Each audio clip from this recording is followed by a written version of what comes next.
We've got other royal rifts, of course. But this doesn't just put her at, a distance from her parents, but also it's going to affect her relationship with her sister, because we understand Princess Beatrice is taking a different approach, not stepping back from her parents. For years, Princess Beatrice and Princess Eugenie remained silent as their father, Prince Andrew, fell from royal hero to a name surrounded by controversy. Behind palace doors, loyalty clashed with truth, and every quiet moment carried a weight the public could never see. But now, that silence is cracking, and what's emerging feels far more personal than anyone expected. Before we go deeper, tell us in the comments, do you think they stayed quiet out of love or fear? The day her silence finally broke.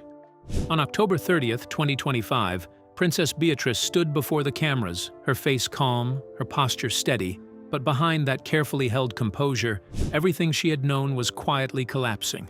While she faced the world, events were unfolding across London that would change her family forever. That morning, King Charles made a decision that stunned even those familiar with royal history. In a move that had not been seen in over a century, he removed his own brother from everything that once defined him. Titles that had carried weight for decades vanished in a single announcement. Honors earned over a lifetime were stripped away. Military ranks, once symbols of duty and pride, were erased. Even the Duke of York title, long tied to identity and status, was taken. But it did not stop there. An official order followed immediately. The residence that had been home for more than 20 years, Royal Lodge, was no longer his. The message was clear and final. In just one morning, a man who had lived as a senior royal was reduced to something unrecognizable, a private citizen surrounded by growing questions and a looming investigation. And somewhere in the middle of all this, Beatrice watched it happen. For years, she had quietly stood by her father's side, not in loud public defenses, but in subtle, careful ways. She carried the weight of his reputation without drawing attention to herself. She tried to hold together what was already beginning to fall apart. But now, there was nothing left to hold. What followed that day was not a dramatic public breakdown.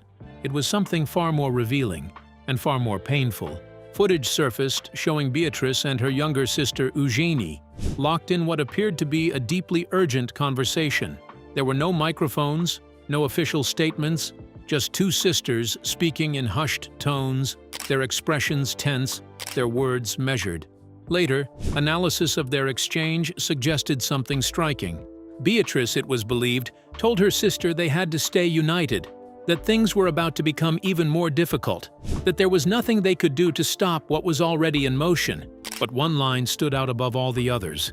She warned Eugenie that she might need to leave the country, that staying close could pull them deeper into something they could no longer control. And most telling of all, she suggested that their father would not follow the expected path, that whatever came next would not be predictable, and that the safest place for them might be far away from it all. Eugenie's response was simple, but heavy with meaning. Everything was changing. Those words did not sound like defeat. They did not sound like rejection. Instead, they carried something more complicated, a quiet acceptance, a realization that the man they loved was no longer just their father in the eyes of the world, but something far more difficult to defend. This is where the real story begins, not in headlines, not in official decisions, but in that fragile space between loyalty and truth. Because Beatrice did not walk away, she did not publicly turn against him. Instead, she stood in the middle of a storm, trying to protect what remained of her family, while facing a reality she could no longer ignore. And to truly understand how she reached that moment, you have to go back, not to the scandal, not to the headlines, but to the version of her father she grew up believing in. Let's take a closer look at just how powerful and influential Andrew was before the scandal brought everything crashing down. Inside Prince Andrew's forgotten past, there is a version of Prince Andrew that the world barely remembers now, a version that did not begin with scandal or accusations, but with courage, discipline, and a sense of honor. It is the version that shaped how Princess Beatrice saw her father growing up, long before doubt ever entered the picture. To understand her loyalty, you have to go back to a time before headlines turned hostile. In the early 1980s, Andrew was not a controversial figure. He was a young naval officer, just 22 years old, serving aboard a warship in the middle of a real conflict. When Argentina invaded the Falkland Islands, Britain responded with force, sending its navy into dangerous waters. Andrew was there, not as a figurehead, but as an active participant in a war that carried real risks. At that moment, the government faced a difficult decision. Andrew was not just another officer. He was second in line to the throne, and losing him in combat would have been a national crisis. Officials quietly pushed for him to be reassigned, to be moved somewhere safer. But Queen Elizabeth II refused. She made it clear that her son would serve like any other man in uniform. No special treatment, no hidden protection. And just like that, Andrew remained in the war zone. What followed was not symbolic service. Andrew flew helicopter missions in dangerous conditions, carried out anti-submarine patrols, and took on the role of a decoy, drawing attention away from ships he was meant to protect. This was not a story told through palace statements. It was witnessed by the men who served beside him. Sailors saw him stay calm under pressure and perform his duties without hesitation. During one intense moment of the war, when a ship was struck and lives were thrown into the sea, Andrew helped pull survivors from freezing water. Those rescued remembered not a prince, but a pilot doing his job. Even Andrew himself later admitted the experience changed him. He spoke about fear and uncertainty, about moments when survival felt uncertain. He described lying on the deck while missiles flew overhead, realizing that in those seconds, no title or rank could protect you. When he returned home later that year, the reception was overwhelming. Crowds gathered, cheering him as a national hero. He walked off the ship not as a controversial figure, but as a symbol of bravery. The country saw him as someone who had faced danger and come back stronger, someone who had earned respect through action. By the time Princess Beatrice was born years later, this version of her father was already established. It was not a myth. It was supported by real events, witnesses, and a public that once admired him. For her, this was the foundation of who her father was supposed to be. And that is where everything becomes more complicated. Because when someone grows up believing in that kind of image, letting go is not simple. It is not easy to separate the man you knew from the man the world now sees. The memories do not disappear just because the narrative changes. They remain, creating a quiet tension between loyalty and truth. For Beatrice, defending her father was never just about public perception. It was about holding on to a version of him that once felt real. But as time moves forward and more questions surface, that carefully preserved image becomes harder to maintain. Because beyond the war stories and the hero's welcome, there is another chapter forming, one that shifts the focus away from bravery and towards something far more complex and unsettling. A chapter filled with powerful connections, controversial relationships, and decisions that no longer fit the image of the young officer once celebrated by a nation. Let's uncover where the scandals began to build up and how Beatrice is involved. The untold world behind Andrew's global connections. The position of special representative was never intended to be a simple or ordinary role. From the outset, it carried controversy and quiet disagreement within palace circles. The appointment of Andrew to this position was strongly supported by influential figures such as Lord Mandelston, yet it faced resistance from others. Prince Charles, then the heir to the throne, reportedly expressed serious concerns about Andrew's suitability, questioning whether he possessed the discipline and diplomatic judgment required for such a sensitive and high-stakes international role. Despite these objections, the appointment was approved and moved forward. With the role came significant privileges and responsibilities. Andrew was granted a diplomatic passport, access to world leaders, and an expense account that enabled extensive travel across regions with complex political and economic landscapes. Officially, the position was designed to promote British trade and foster international relationships. However, in practice, it placed him in environments where business, politics, and personal influence often overlapped in ways that raised concerns among observers. Over time, scrutiny began to grow. One of the most discussed connections involved Kazakhstan, where Andrew developed a relationship with Timur Kulibayev, a figure tied to political power as the son-in-law of President Nursultan Nazarbayev. What began as a seemingly friendly connection later drew attention due to a property transaction involving Andrew's home, Sunning Hill Park. In 2007, Kulibayev purchased the property for £15 million. Although this appeared to be a straightforward sale, questions quickly emerged. The asking price had been around £12 million, while independent estimates placed the property's value closer to £8 million. This meant the home was sold for significantly more than its estimated worth, prompting speculation about the nature of the deal. Further investigation suggested that parts of the financial trail may have been connected to a company associated with alleged corruption linked to oil contracts in Kazakhstan. While no definitive conclusion was established, the circumstances surrounding the transaction raised concerns and fueled ongoing public debate. When questioned, Andrew dismissed the issue, stating that if an offer was made, there was no reason to question it. However, this explanation did little to ease growing uncertainty. At the same time, official transparency was limited. Records related to Andrew's activities as a trade envoy were kept confidential and were not expected to be released for many decades, leaving significant gaps in public understanding. Similar patterns of association appeared elsewhere. In Libya, Andrew developed ties with Saif al-Islam Gaddafi, meeting him on multiple occasions and hosting him at Buckingham Palace. He also maintained a relationship with Tarek Kaitouni, a businessman convicted in France for involvement in weapons smuggling. Despite this, Andrew continued to associate with him and even facilitated meetings with Muammar Gaddafi. These relationships extended beyond formal diplomacy. In 2008, Andrew spent a private holiday with Kaitouni in Tunisia, highlighting a more personal connection.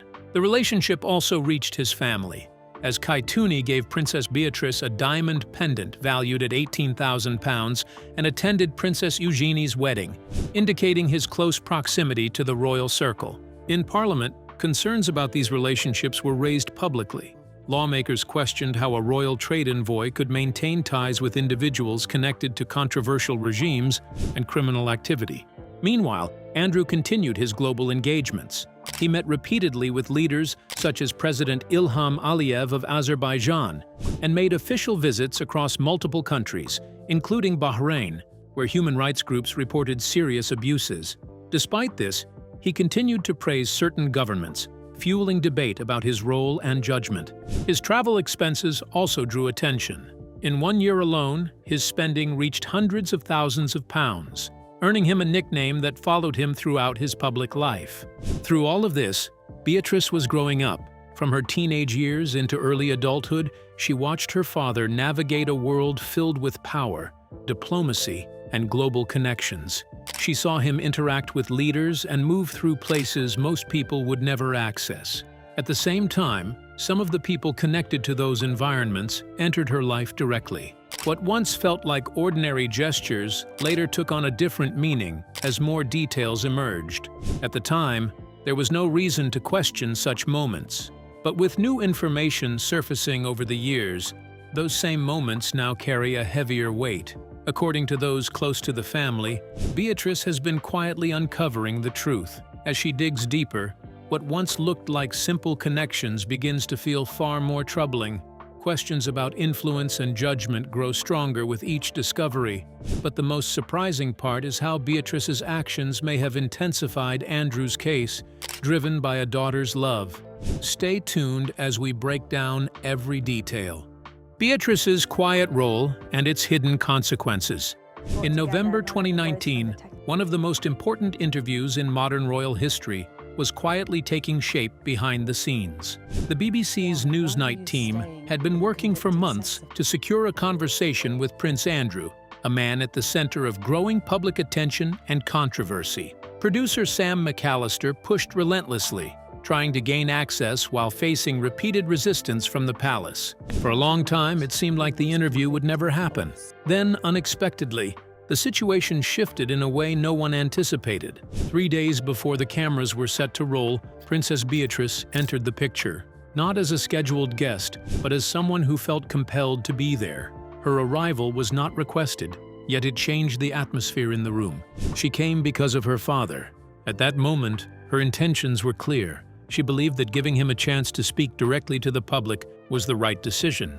In her mind, silence would only make things worse. Speaking, however difficult, might give him a chance to explain himself. Sam McAllister later described Beatrice as the rainmaker, not just for her presence, but for how she influenced the room. Calm, polite, and warm, she carried a strong sense of purpose, acting as someone who believed she was protecting her father. According to those present, she wasn't just supportive, she was persuasive. Royal commentator Helena Chard described her as someone who eased tensions, encouraging cooperation, and making the room feel less like a confrontation. Most importantly, she reassured Andrew that everything would turn out fine. That reassurance mattered, because without it, the interview might never have happened. Beatrice played a quiet but powerful role in ensuring her father did not step back. She encouraged him to face the cameras and tell his side. Whether she fully understood the consequences or not, she believed she was doing what any daughter would do, standing by her father. And so, on November 16, 2019, the interview took place. Prince Andrew sat across from journalist Emily Maitlis in a moment that would soon become one of the most talked about in British broadcasting. What followed was an exchange that shocked viewers, analysts, and experts alike. It quickly became clear that the interview was not going as planned. Questions were direct, answers were uncertain. At times, responses raised more questions than they resolved. One widely discussed moment involved his attempt to explain his whereabouts by referencing a visit to a fast food restaurant. Another involved his unusual explanation of a medical condition used to challenge a witness. His comments about certain associations suggested, in his view, that they were part of normal business activity. For many watching, the interview felt uncomfortable. For others, it was deeply damaging. Within a day, the consequences began to unfold. Prince Andrew stepped back from public duties, and over time, more titles and responsibilities were removed. The impact of that single interview continued to grow, affecting his role, reputation, and position within the royal structure. And behind it all stood a quieter truth. Beatrice was the one who helped make it happen. She has never spoken publicly about what she felt when the interview aired. Some time before he introduced himself, I got a strong impression. He was picking his words with care. There has been no explanation of her thoughts, regrets, or intentions, but the facts remain. The daughter who stepped forward out of love also helped place him in a moment that would change everything. It raises a difficult question. How do you measure loyalty when it leads to consequences no one expected? Because in the end, this was not just about an interview, it was about trust, timing, and a decision that would echo far beyond that one day. And then there is another side of Prince Andrew that exists alongside the image of a Falklands hero, one that has been described by many who worked with him over the years. This version paints a very different picture, built from the accounts of those who saw him up close. But what really lies behind this contrasting reputation? Keep watching to find out. The man palace staff saw behind closed doors. Royal biographer Andrew Loney spent years uncovering a version of events that few outside the inner circle had ever seen. His 2025 book, The Rise and Fall of the House of York, draws on hundreds of conversations with people who worked closely with Prince Andrew behind palace doors. Over 4 years, more than 300 interviews were collected, building one of the most detailed and unsettling portraits of private royal life ever published. What emerged from these accounts was not the image of a distant royal figure, but of a man surrounded by rigid routines and strict personal demands. Former staff described an environment where even the smallest details mattered far more than anyone expected. In one striking example, his bedroom was said to contain dozens of stuffed toys, 72 in total, carefully arranged in precise order. Many of them were dressed in tiny sailor outfits, and their placement was not random. A laminated reference image guided exactly how each item should sit, and new staff were reportedly trained for a full day just to get it right. This level of control extended far beyond decoration. Staff recalled that mistakes were not quietly corrected.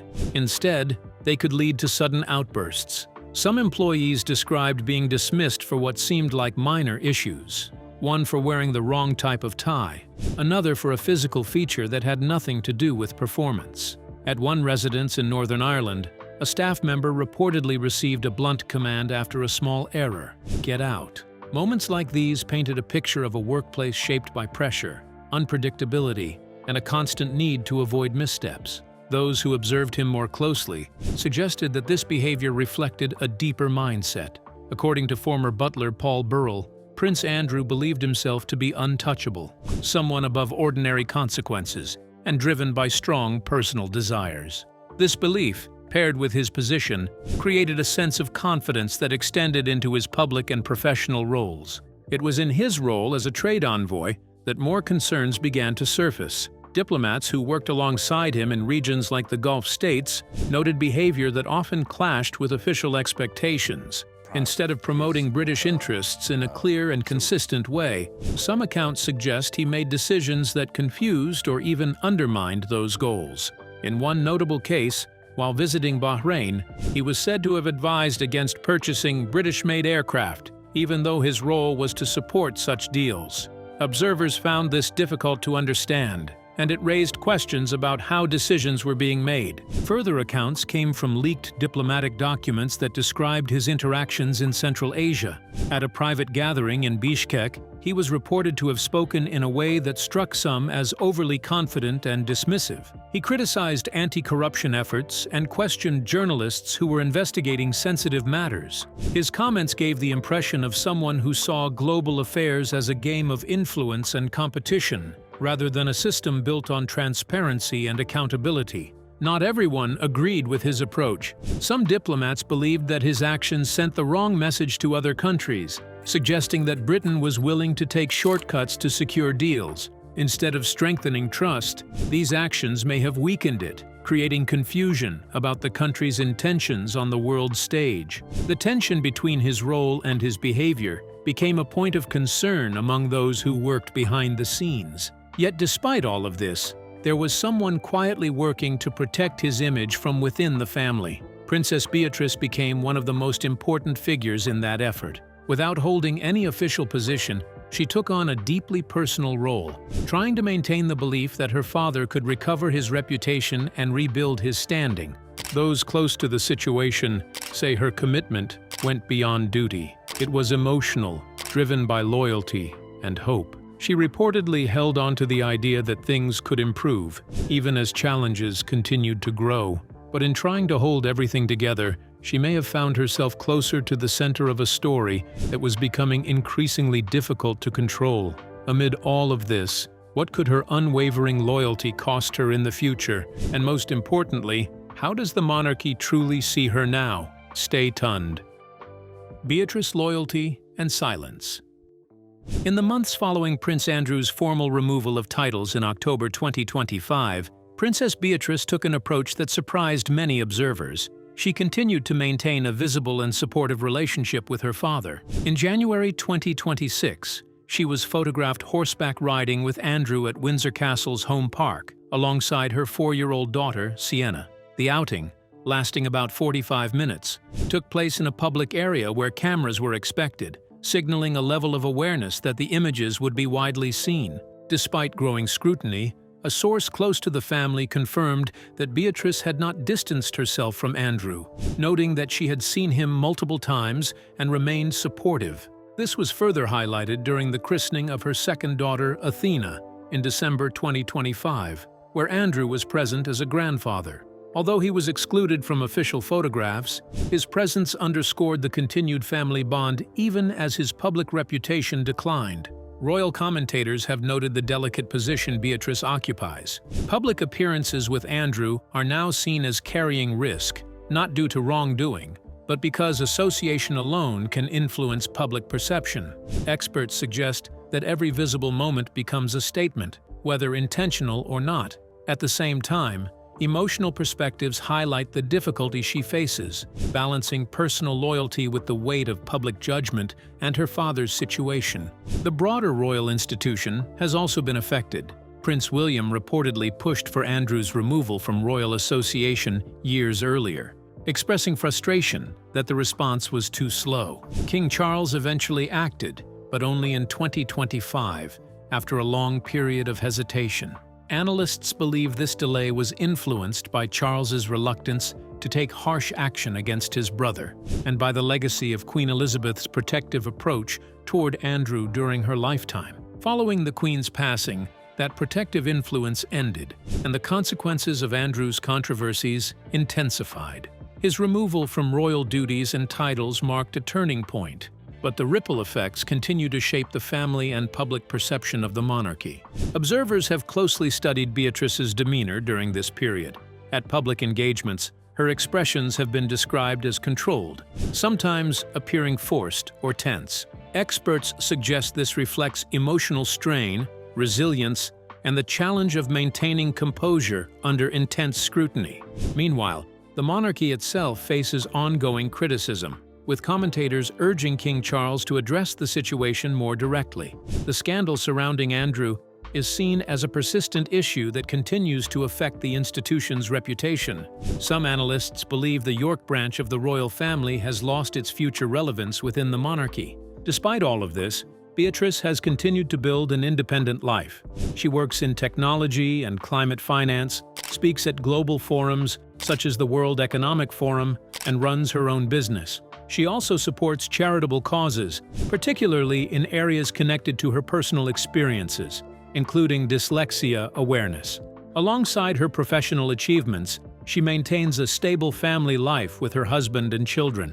Experts note that Beatrice and her sister represent a contrast to their parents' controversies, demonstrating that their lives have not been defined solely by the scandals surrounding Andrew and Sarah Ferguson. However, Beatrice's position remains unique and unprecedented. She is the daughter of a disgraced royal who has been stripped of titles and faces ongoing public and legal scrutiny, yet she continues to hold her own title and public role. This dual reality places her in a difficult and unresolved position. She is balancing personal loyalty with institutional expectations, maintaining silence while navigating public attention. For years, that silence has served as her shield, allowing her to move forward without directly addressing the controversies surrounding her father. But the future remains uncertain.